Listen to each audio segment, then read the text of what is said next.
नमस्कार, मेरा नाम है हार्दिक दवे और आप देख रहे हैं हमारा खास शो जी हेल्पलाइन हक का सवाल। एक ऐसा शो जहां समस्याएं तो आपकी होती हैं और उसका समाधान हम करवाते हैं। जहां की गई एक कॉल आपको आपका हक, आपका अधिकार दिला सकती है। तो जी हेल्पलाइन में आज आपको दिखाएंगे कि कैसे एक रिटायर्ड टीचर के हक की लड़ाई में जी हेल्पलाइन उन टीचर का साथी बना, और इसके बाद आपको दिखाएंगे कि कैसे एक रिटायर्ड व्यक्ति अपने ही पैसे के लिए पिछले 1 साल से 400 किलोमीटर दूर तक का सफर तय करके धक्के खा रहा था।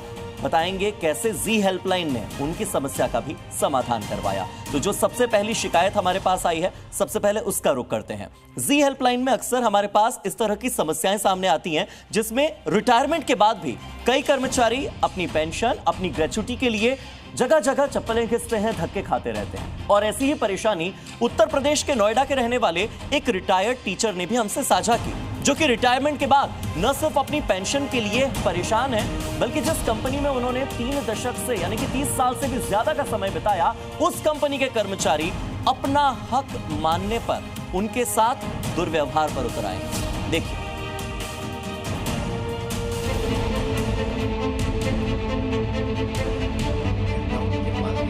इतना परेशान हो गया, मैं क्या बताऊं आप लोगों को कि मैं कुछ कह नहीं सकता। रिटायर्ड होने के बाद तो हमें ऐसे समझ जाते हैं जैसे हम कूड़े हैं। मैं बड़ा परेशान, क्या करूं? कई बार सोचता आत्महत्या कर लूं, ऐसा सोचता था मैं। नोएडा के रहने वाले राजकुमार चौहान के इन शब्दों में छिपे दर्द को समझिए। ये वो दर्द है जो चीख चीख कर सिस्टम की लापरवाही की गवाही दे रहे हैं। जो शख्स अपने ही हक के पैसे के लिए दर दर भटक रहा हो और उससे बदतमीजी की जाती हो, तो उसकी हालत क्या हो सकती है?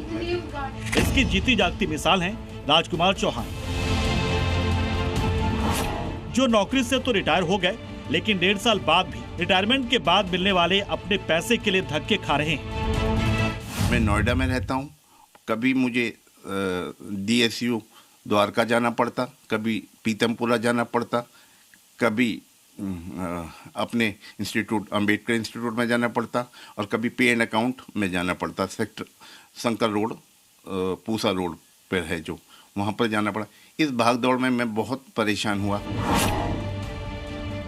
राजकुमार चौहान दिल्ली के department of training and technical institute में कार्यरत थे और उसके साथ 1990 से जुड़े थे। लगभग 35 सालों तक ईमानदारी से शिक्षक का दायित्व निभाने वाले राजकुमार ने जून 2024 में रिटायरमेंट ली। रिटायरमेंट के बाद पहले तो उन्होंने 1 साल से ज्यादा के लिए पेंशन पाने की लड़ाई लड़ी। पेंशन तो अक्टूबर से मिलनी शुरू हो गई, लेकिन अब भी ऐसे कई बेनिफिट हैं जिसके लिए वो लगातार दफ्तरों के चक्कर काट रहे हैं। आज भी मैं 1.5 साल हो गया है और वो भी अटका हुआ है पैसा, और मैं उनको फोन करता हूं तो कहते हम आज कभी कुछ कहते, कोई स्टाफ इलेक्शन ड्यूटी पे चला गया, कभी कुछ हो गया, कोई ना कोई बहाने लगाते रहते हैं, और मेरा काम आज इस वहीं लटका हुआ है।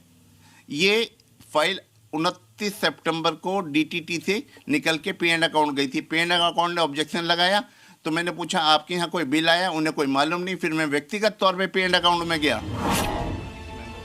राजकुमार का आरोप है कि जो पैसा बाकी कर्मचारियों को 2 से 3 महीने में ही दे दिया जाता है, उसके लिए उनसे बार बार चक्कर कटाए जा रहे हैं, और तो और कई बार तो उन्हें दफ्तर में बैठे कर्मचारियों की बदतमीजी तक का सामना करना पड़ता है। मैं और मेरी पत्नी से बदतमीजी से बोलने लगे कि इनके जो भी पेपर हैं कूड़े में डालो, फाड़ दो इन्हें, हमारी सरदर्दी नहीं है। ये इतना परेशान हो गया, मैं क्या बताऊं आप लोगों को कि मैं कुछ कह नहीं सकता। अब मेरी वाइफ और मैं दोनों शुगर पेशेंट, BP पेशेंट हैं। रिटायरमेंट के बाद भी चैन न पाने वाले राजकुमार की जब सारी आस टूट गई, तो उन्होंने जी हेल्पलाइन से मदद मांगी। जी हेल्पलाइन की टीम ने उसके बाद ठानी की जो परेशानी राजकुमार को हो रही है, उसका समाधान हम करेंगे। हमारी टीम पहुंची DSEO के दफ्तर। बात करनी चाहिए वाइस चांसलर से, तो उन्होंने राजकुमार को कॉलेज और यूनिवर्सिटी से जुड़ा हुआ ही मानने से इनकार कर दिया, और तो और उन्हें क्रिमिनल बताने लगे। मेरे एम्प्लॉय नहीं आप जो मेरे से मिलने के बहस कर रहे हैं। क्रिमिनल। हमारी टीम यही नहीं रुकी, क्योंकि हम हर हाल में राजकुमार के आरोपों का जवाब चाहते थे। इसके बाद हमारी टीम पहुंची उस अधिकारी के पास जिन पर इनके रिटायरमेंट के फंड की पूरी जिम्मेदारी। अधिकारी हमसे मिलने को तो तैयार हुए, लेकिन नियमों का हवाला देते हुए कैमरे पर बात करने से इनकार कर दिया। पर हमारी टीम की बात सुनी और आश्वासन दिया कि जो भी पैसे बाकी रह गए वो अगले कुछ दिनों में मिलने शुरू हो जाएंगे। इसके बाद अब राजकुमार को आस जगी है कि जो परेशानी वो पिछले 1.5 साल से झेल रहे हैं, अब आखिरकार उसका समाधान हो जाएगा। जी हेल्पलाइन का बहुत अच्छा उद्देश्य है, एक आम आदमी को राहत मिलेगी और उसके जो सरकार से आपूर्तियां हैं वो पूरी हो पाएंगी। जी का मैं तहे दिल से धन्यवाद करता हूं ऐसा सबको, और ये मेरे लिए, मेरे जैसे सीनियर सिटीजन के लिए तो एक वरदान की तरह है। धन्यवाद। DSU ऑफिस भी आए हैं जहां ये कहा गया है कि 15 दिन में ये मामला सुलझा दिया जाएगा। राजकुमार चौहान न सिर्फ इससे संतुष्ट हैं, बल्कि जी हेल्पलाइन का जो उद्देश्य है वो भी इससे पूरा होता है। वीडियो जर्नलिस्ट JP के साथ नीतू झा, जी मीडिया।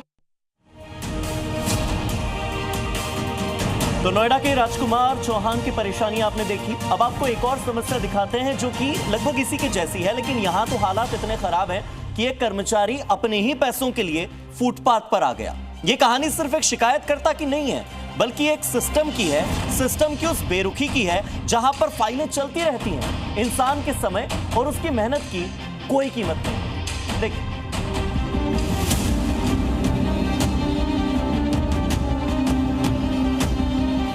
सोचिए जब आपको अपने ही हक का पैसा पाने के लिए 400 किलोमीटर दूर बार बार जाना पड़े, जहां न रहने का ठिकाना हो, न सर्दी में सिर छिपाने का, और मजबूरी ऐसी कि फुटपाथ तक पर सोना पड़े, तो क्या हाल है। यहाँ तो मैं किसी तरह भीख मांग के लगभग हम जी रहा हूँ, फुटपाथ पर सो रहा हूँ, कोई हमारा ठिकाना नहीं है।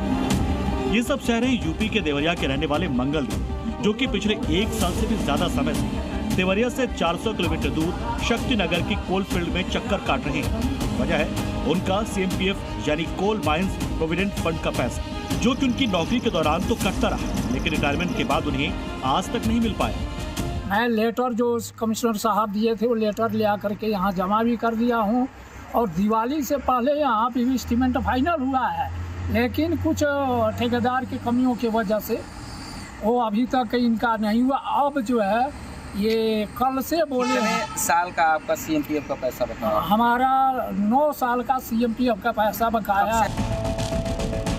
मंगलदेव शक्ति नगर में आ तो जाते हैं, लेकिन 400 किलोमीटर की दूरी तय करने के बाद भी उनको अधिकारी कोई जवाब नहीं देते। मंगलदेव NCL के कृष्णशिला कोल फील्ड में 9 साल तक काम करते रहे। नौकरी खत्म होने के बाद पैसा न मिलने से बच्चों की पढ़ाई तक रुक गई। तो ये होता है कि कल कर देंगे, 4 दिन में कर देंगे, तो इसमें हमको आगे जाने का भी रास्ता नहीं है। अगर हम सोच रहे हैं कि हम चले भी जाएं तो हमको आश्वासन ही सही नहीं मिल रहा है क्लियर, तो हम क्या करें। इसलिए हम भाग दौड़ कर रहे हैं। अपने बच्चों को हम वादा करके आए थे कि हम पैसा लेकर के आएंगे तो दे देंगे, और अब तो हालत ये है कि वो यहाँ आते हैं और भीषण सर्दी में फुटपाथ पर ही सोते हैं। यहाँ तो मैं किसी तरह भीख मांग के लगभग हम जी रहा हूँ, फुटपाथ पर सो रहा हूँ, कोई हमारा ठिकाना नहीं है। अपने घर से इतनी दूर आने के बाद तमाम मुश्किलें झेलते मंगलदेव को सहारा मिला जी हेल्पलाइन से, जहां हमारी टीम ही कृष्णशिला कोलफील्ड दफ्तर पहुंची। हमारी टीम ने यहां तमाम अधिकारियों से संपर्क साधने की कोशिश की और सीधा उनकी मुलाकात प्रबंधन कार्मिक से करो, जहां पहली बार मंगलदेव की बात सुनी गई, और इसका असर ये हुआ कि उनकी फाइल जो साल भर से कहीं दबी हुई थी, उस पर कार्रवाई शुरू कर दी गई। तो हम लोग लगे हुए हैं इसमें, अब केस के कार्य में, ठीक है ना। पुराना केस है, थोड़ा सा समय अगर लग भी जाएगा तो वो आप हम लोग उसको पॉजिटिव वे में लेके जाके उसको ठीक करेंगे। दफ्तर में मौजूद अधिकारी से मिलने और बंद फाइल के खुलने से अब मंगलदेव को उम्मीद जगी कि जल्द उनका पैसा उन्हें मिल जाएगा, और जो 400 किलोमीटर के चक्कर वो लगातार काट रहे हैं उससे भी उन्हें छुटकारा मिल जाएगा। मैं जी मीडिया का बहुत बड़ा धन्यवाद देता हूं कि अगर ये इन्हीं के पढ़ने के वजह से आपके माध्यम से ही ये इतना जल्दी करने लगे हैं, नहीं तो हमको आशा नहीं हो रहा था कि हम लोगों का ये कुछ होगा, और अब हमको आशा हो गई है कि जी न्यूज के माध्यम से कि ये जो लाइव उस दिन दिखाई गई है यहाँ आकर के, ये सब कोई जल्दी से जल्दी करने लगे हैं। ठेकेदार भी पूरा ले आकर के अपना सौंप दिए हैं। NCL जो दिया है यहाँ से क्षेत्रीय आई। मंगलदेव के हक का सवाल जी हेल्पलाइन ने उठाया तो इसका असर तुरंत हो गया, लेकिन अभी भी देश में ना जाने कितने मंगलदेव होंगे जो जीवन के इस पड़ाव पर भी अपने हक के लिए दूर दराज इलाकों में धक्के खाने को मजबूर होंगे। अरविंद कुमार दुबे, जी मीडिया, सोनभद्र।